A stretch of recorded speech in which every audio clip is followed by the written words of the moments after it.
Boa noite, irmãos e amigos da Igreja Batista do Jardim Jussara. Mais uma quinta-feira, estamos aqui em mais uma mensagem gravada. Agradeço aos irmãos que têm nos assistido e pela paciência com a gente. Agradeço pelas orações. Antes de começarmos a nossa mensagem, nossa breve reflexão, tem um pequeno vídeo da Junta de Missões Mundiais, a defesa da campanha atual de Missões Mundiais. Viva o poder de transformar. Este é o tema da campanha de Missões Mundiais para 2021. E este tema é desenvolvido a partir de um versículo da Bíblia, onde o apóstolo Paulo escreve ao jovem Timóteo. Você sabe, está na segunda carta do apóstolo Paulo a Timóteo, no capítulo 1, versículo 7, diz o seguinte: pois Deus não nos deu espírito de covardia, mas de poder, de amor e de equilíbrio. Para entendermos o que o apóstolo Paulo está falando, é necessário compreendermos todo o contexto. O apóstolo Paulo estava preso, ele estava distante de Timóteo e dos familiares de Timóteo. A única forma de comunicação eram as cartas, eram os recados que as pessoas levavam e as cartas. Por isso, nesta segunda carta, ele escreve lembrando ao jovem Timóteo que ele deve manter viva a fé. Sim, deve manter viva a sua fé. E é a hora então que ele diz que a fé se opõe à covardia. A fé se opõe à covardia. Por isso nós devemos viver a fé, porque quando fazemos isso, nós vivemos o Evangelho de Cristo. E então somos testemunhas como o apóstolo Paulo era, mesmo na prisão. Por isso, o apóstolo Paulo fala que o espírito que temos não nos leva ao medo, não nos leva à covardia, não nos leva a nos afastarmos ou a nos envergonharmos do Evangelho. Pelo contrário, nos leva a persistir. E ao apresentar as características do Espírito que recebemos, a primeira característica é poder. Que poder é este? Não é o poder para fazer milagres. Este poder está no nome de Jesus. Este poder do Espírito é o poder para testemunhar. É o poder para completar a tarefa. Sim, o Espírito nos mantém focados, o Espírito nos mantém animados, o Espírito nos mantém cada vez mais dispostos, porque nós temos o poder. Nada pode tirar a nossa capacidade de terminar a tarefa.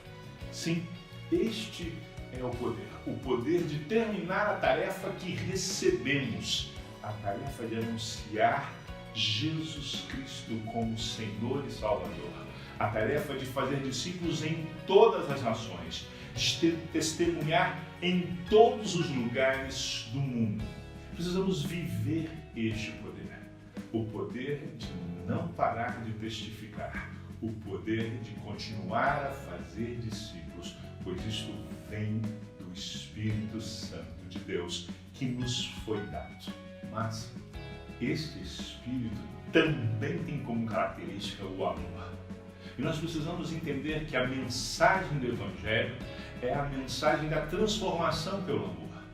Vivemos hoje uma época em que as pessoas querem transformar o mundo pela destruição de coisas existentes, querem transformar o mundo pela destruição de ideias, querem transformar o mundo pela destruição de símbolos, querem transformar o mundo pela violência.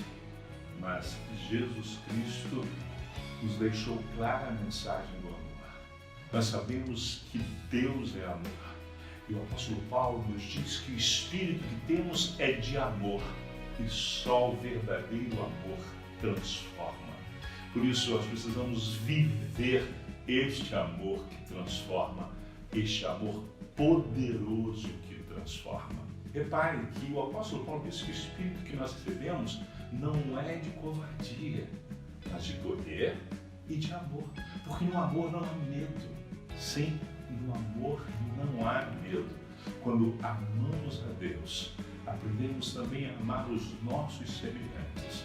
E assim, não temos medo das consequências de amar, porque sabemos que maior é o amor de Deus por nós, porque Ele nos amou primeiro. O desafio é viver este amor. O desafio é amar as pessoas que não conhecem a Jesus Cristo, amar aqueles que se opõem a nós, amar aqueles que nos perseguem, amar aqueles que matam cristãos, para que eles sejam alcançados por este amor. Mas o texto continua dizendo que o Espírito que recebemos é de poder, de amor e de equilíbrio. Sim, é importante lembrarmos que esta palavra nos dá a ideia de justiça, a ideia de equidade, de equilíbrio. Precisamos fazer tudo da forma correta. Precisamos equilibrar de forma sábia as nossas atitudes, as nossas ações, aquilo que investimos, inclusive. E eu quero perguntar a você, você tem feito missões de forma equilibrada? Você tem investido na sua vida em todas as áreas de forma equilibrada? Você tem dado aquilo que é necessário para o cumprimento da grande comissão? Infelizmente, a maior parte de nós investe mais no seu ministério local e se esquece que precisamos do equilíbrio para alcançarmos todos os povos, pois a grande comissão, a ordem da grande comissão é fazer discípulos em todos os povos. Nós precisamos equilibrar as nossas prioridades, pois Jesus Cristo já definiu quais devem ser as nossas prioridades. Por isso quero desafiar você, nesta campanha, a meditar nesse texto, a pensar em como o medo, a covardia, o desânimo devem ser afastados e como nós podemos viver este poder, este amor e este equilíbrio que vem do Espírito que recebemos. Deus abençoe a sua vida.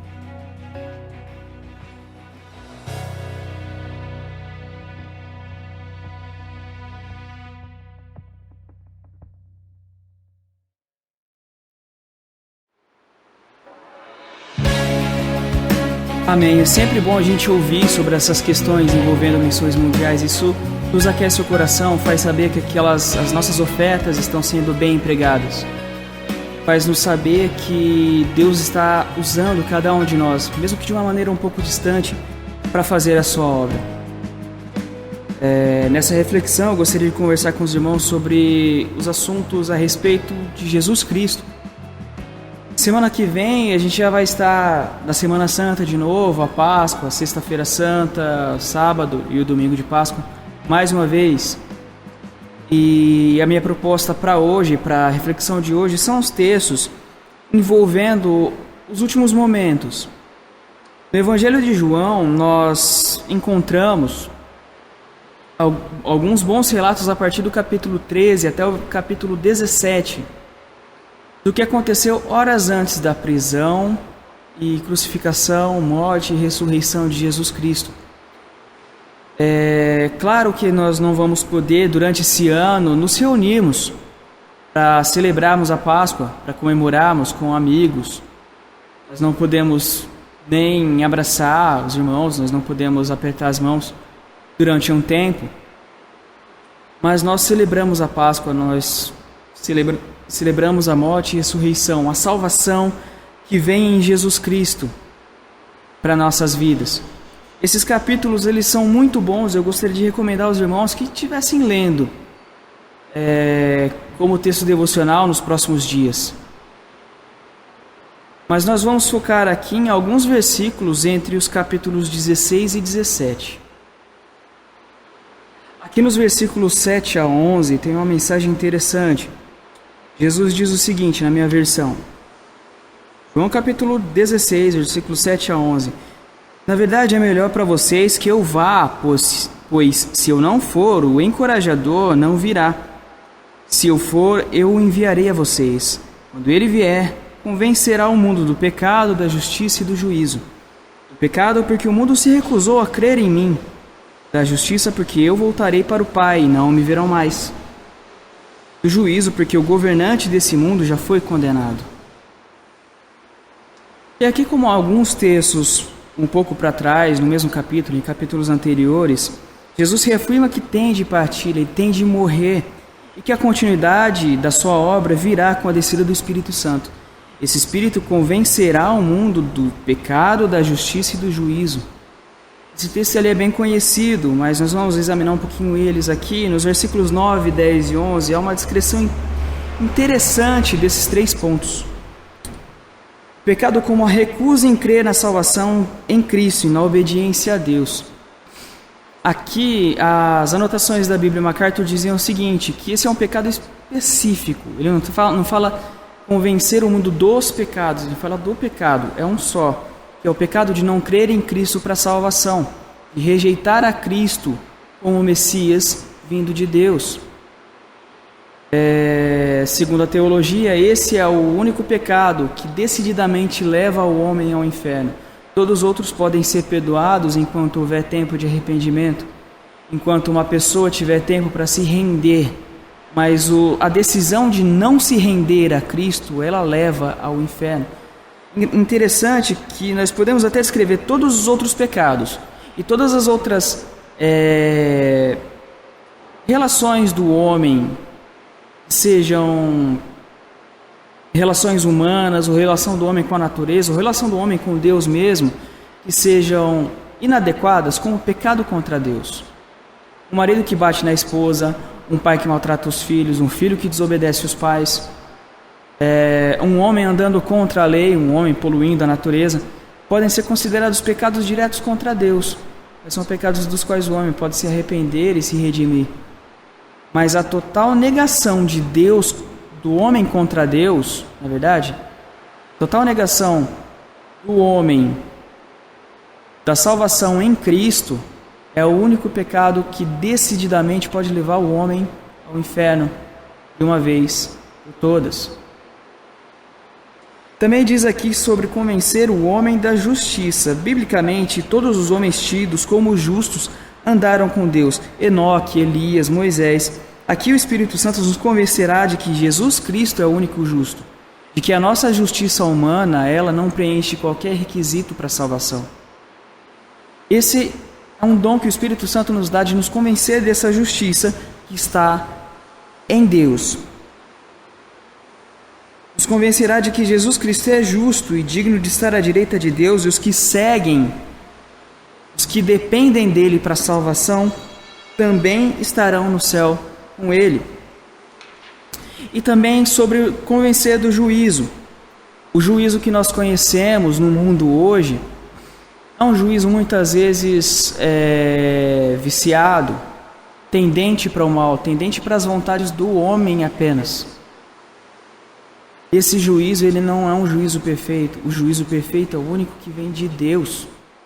E ainda nos comentários da MacArthur, ele diz que o juízo de Deus sobre o juízo dos homens cobrirá e completará a obra de Deus como um todo. O mal será punido como o mal, de uma vez por todas. A justiça de Deus será feita no juízo de Deus no último dia.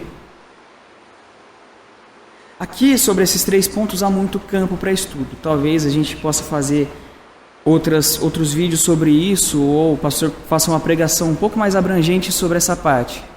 Aqui nós vamos nos ater um pouco mais, a partir daqui, nos outros versículos, em outras partes daquilo que a gente precisa ver aqui agora, nesses capítulos 16 e 17.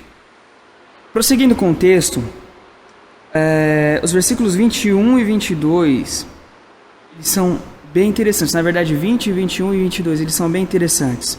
Eu lhes digo a verdade, vocês chorarão e se lamentarão pelo que acontecerá comigo, mas o mundo se alegrará. Ficarão tristes, mas sua tristeza se transformará em alegria. No trabalho de parto, a mulher sente dores, mas quando o bebê nasce, sua angústia dá lugar à alegria, pois ela trouxe ao mundo uma criança. Da mesma forma, agora vocês estão tristes, mas eu os verei novamente. Então se alegrarão, e ninguém lhes poderá tirar essa alegria. Isso até nos enche o coração quando a gente lê essas palavras. Eu gostaria que vocês estivessem sentindo a mesma coisa que eu sinto quando eu leio isso. E os irmãos em casa, que são pais, que são mães, sabem muito bem, talvez muito melhor do que eu, como é a situação das dores de parto, às vezes as angústias de estarem dentro do sistema de saúde, de esperarem por algo que está ali, já fazem 9 meses, mas agora está em cima da hora, agora está muito próximo, aí a ansiedade cresce, às vezes um pouco de angústia por causa das dores, por causa de talvez a possibilidade de uma ou outra complicação. Existem sentimentos de apreensão envolvidos no parto, mas quando passa, quando termina tudo, vem a alegria, aquela criança no colo, é muito bom.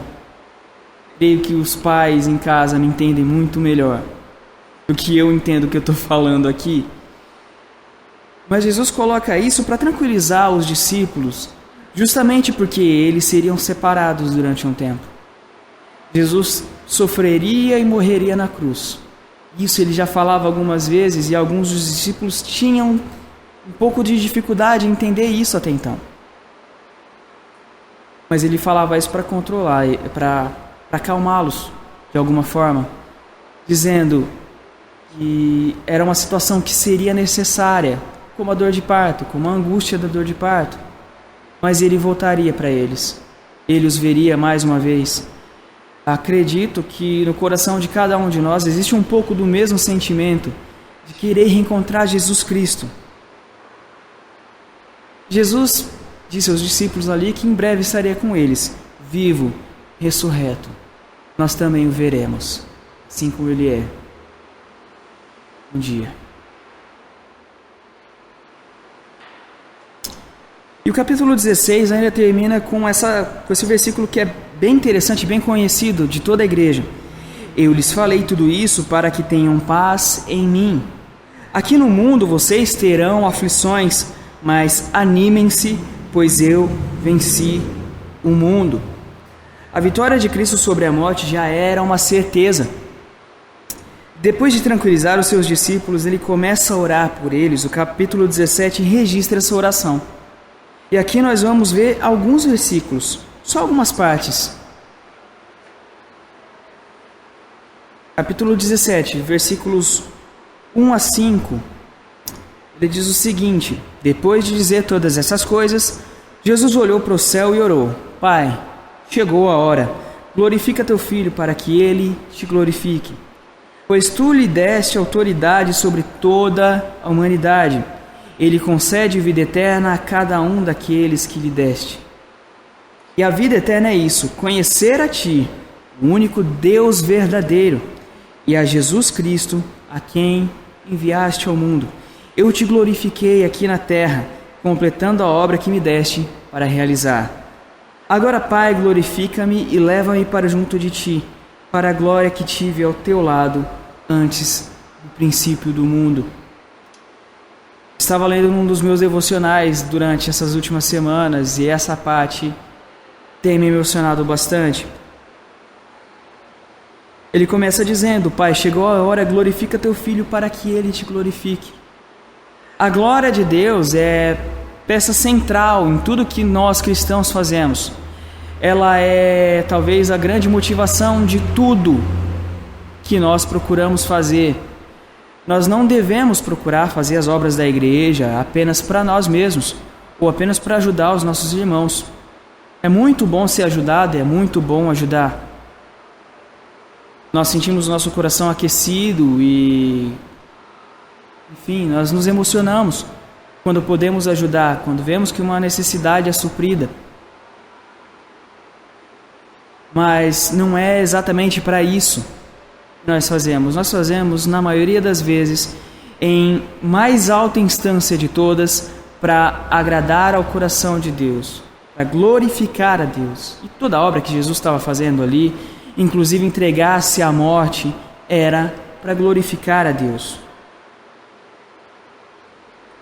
Ele diz ainda: pois tu lhe deste autoridade sobre toda a humanidade. A autoridade de Jesus Cristo está sobre todos. de todos nós.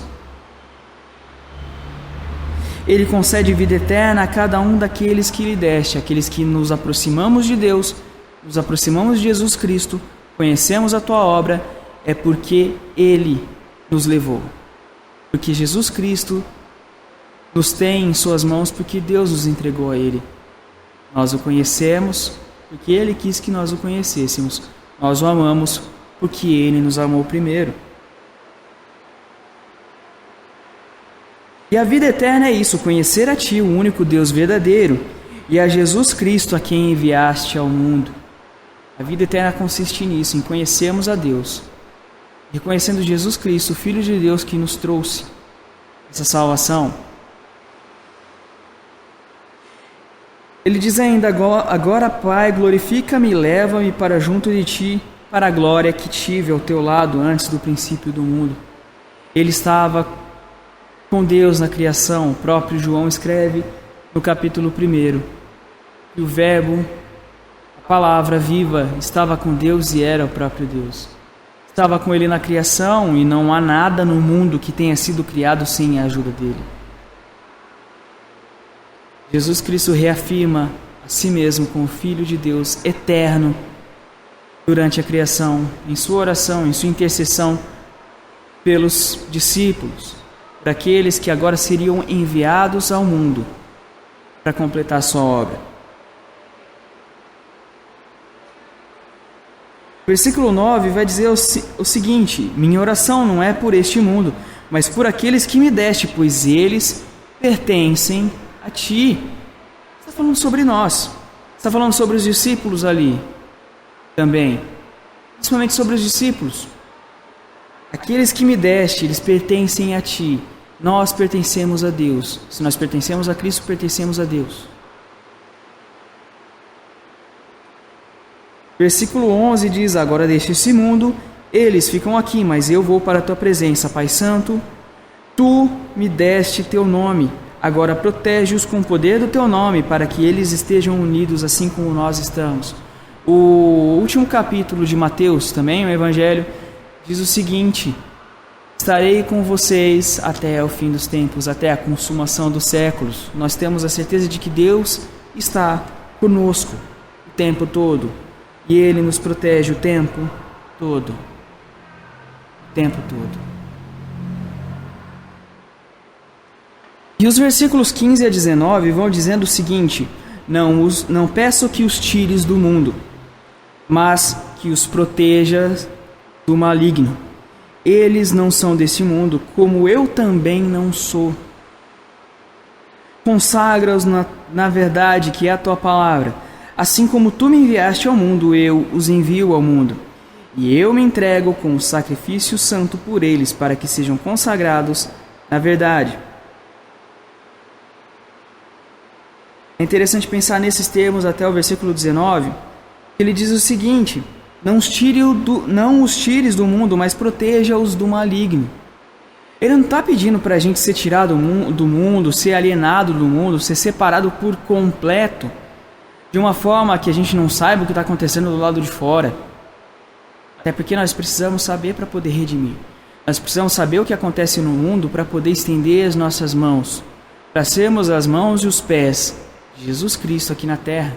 Nós temos essas partes do corpo de Cristo que agem em prol do próximo, em prol da salvação de almas. Ele ainda diz: consagra-os na verdade da Tua palavra. A palavra de Deus é a verdade. Não há qualquer dúvida, talvez da nossa parte, sobre isso. A palavra de Deus, Cristo, a palavra inspirada pelo Espírito Santo na Bíblia, é a verdade. Todas as vezes que nós olhamos para nós mesmos e nos comparamos com aquilo que a Bíblia diz que devemos ser, isso deve nos causar um pensamento de nos mudarmos, de nos arrependermos constantemente, procurando a remissão dos nossos pecados, o abandono completo do pecado, o perdão vindo de Deus. Tem um pregador que diz o seguinte, que Todas as vezes que penso no cristão que deveria ser, sinto vergonha do cristão que sou. Isso deve ser uma reação natural à nossa comparação com o padrão que a Bíblia nos impõe. Não comparação com outras pessoas à nossa volta, porque somos todos pó, somos todos seres humanos, mas a comparação com aquilo que Deus nos coloca para sermos. E não seremos salvos e não seríamos salvos por qualquer outra forma que não através de Jesus Cristo. As nossas obras não podem nos salvar. Mas aquilo que somos, aquilo que podemos ser de melhor hoje em dia, pode trazer um testemunho para que outras pessoas se acheguem a Cristo. Essa é a verdade. E essa é a maior necessidade que nós temos nos dias de hoje. Consagra-nos na verdade que é a Tua Palavra. A verdade da Tua Palavra. Na Bíblia nós temos o padrão de quem devemos ser. Que possamos nos aproximar cada vez mais dessa Palavra. Que possamos nos consagrar nessa Palavra. Que o Espírito Santo nos ajude a caminhar conforme essa Palavra nos diz. Outra coisa aqui, ele diz: os envio ao mundo como me enviaste. Eles não são desse mundo, como eu também não sou. Jesus dizendo em oração diante de Deus. Ele diz: agora eu os envio ao mundo para pregar, para falar sobre a salvação nele, em Cristo, assim como o Senhor me enviou ao mundo. Quando nós lemos em Filipenses, para termos a mesma atitude que Jesus Cristo teve, ao abandonar sua glória e descer para a terra como ser humano, para as maiores humilhações que haviam na época, que era a morte de cruz, nós devemos pensar em o que nós devemos fazer como cristãos nos dias de hoje. Em sermos como Jesus Cristo, enviados ao mundo, como Ele foi enviado ao mundo, não é uma situação lá muito confortável. Mas não é o conforto que a gente deve procurar para a honra e glória do nosso Deus. Antes, a glorificação do nome de Deus através das nossas melhores atitudes, dos nossos melhores pensamentos, daquilo de melhor que tivemos a oferecer para a remissão do mundo. Para que o mundo seja redimido e salvo. E é um privilégio gigantesco sermos usados por Deus para essa obra. Os versículos 20 e 21, para a gente terminar aqui. Não te peço apenas por estes discípulos, mas também por todos que crerão em mim, por meio da mensagem deles. Minha oração é que todos eles sejam um, como nós, Jesus e o Pai, somos um. Como tu estás em mim, Pai, e eu estou em ti, que eles estejam em nós, para que o mundo creia que tu me enviaste. Aqui ele não está falando só pelos discípulos, só pelos 12 ou pelos 11, ou aqueles que ainda se relacionavam com os 11. Mas ele está falando sobre nós também. Esses que ainda crerão, eles somos nós hoje. E são aqueles que ainda crerão através de mensagens como essa no YouTube, nas nossas redes sociais, se nós temos pregado de Cristo nas nossas redes sociais. Muitos ainda se achegarão a Cristo através do nosso testemunho. Jesus Cristo estava pedindo por estes. Somos eu e você. Jesus Cristo estava orando por nós. Essa última oração, esse último capítulo, o capítulo 17, ele é interessante por causa disso. Eu sugiro aos irmãos que estejam lendo esse capítulo, esses dois capítulos que eu falei, o 16 e o 17, com mais atenção. Principalmente nesses próximos dias, que se aproxima a Páscoa. Que possamos perceber aquilo que Deus fez por nós através de Jesus Cristo. E nessa palavra que chega aos nossos lares, que nós possamos perceber o quanto Ele é bom conosco. Eu agradeço mais uma vez a atenção dos irmãos que têm nos assistido, que têm nos acompanhado. Aproveita para curtir a página, para curtir o vídeo aqui embaixo, para deixar seu comentário, para se inscrever na página também. E para acompanhar a gente, para continuar acompanhando a gente, nós temos nosso culto nesse próximo domingo, às 18 horas, é um horário especial por conta das restrições de algumas situações que a gente está vivendo agora nessa época. às 18 horas, no domingo. Toda a igreja reunida em torno desse canal, a equipe de louvor vai estar aqui, o pastor vai estar pregando. Nós agradecemos mais uma vez. Eu gostaria de chamar os irmãos para orarem junto comigo. Deus Pai, nós te louvamos e te engrandecemos pela tua obra em nós, ó Pai, por todos os cuidados com que o Senhor tem nos cercado. Com todo o amor, ó Pai, que o Senhor tem demonstrado, não só no tempo passado, como podemos ler na Bíblia, Deus, mas no tempo presente, em que o Senhor tem, através do Teu Espírito Santo, guiado os Seus filhos à unidade, ó Pai, à comunhão, ó Pai, mesmo dentro de tempos de diversidade e adversidade também, ó Pai. Somos um só, Senhor. Nós te amamos porque o Senhor nos amou primeiro. Te agradecemos, ó Pai, em todo o tempo, que o Senhor nos fez família de Deus. Muito obrigado pela sua palavra essa noite, em nome de Jesus. Amém. Muito obrigado aos irmãos, fiquem com Deus e até a próxima.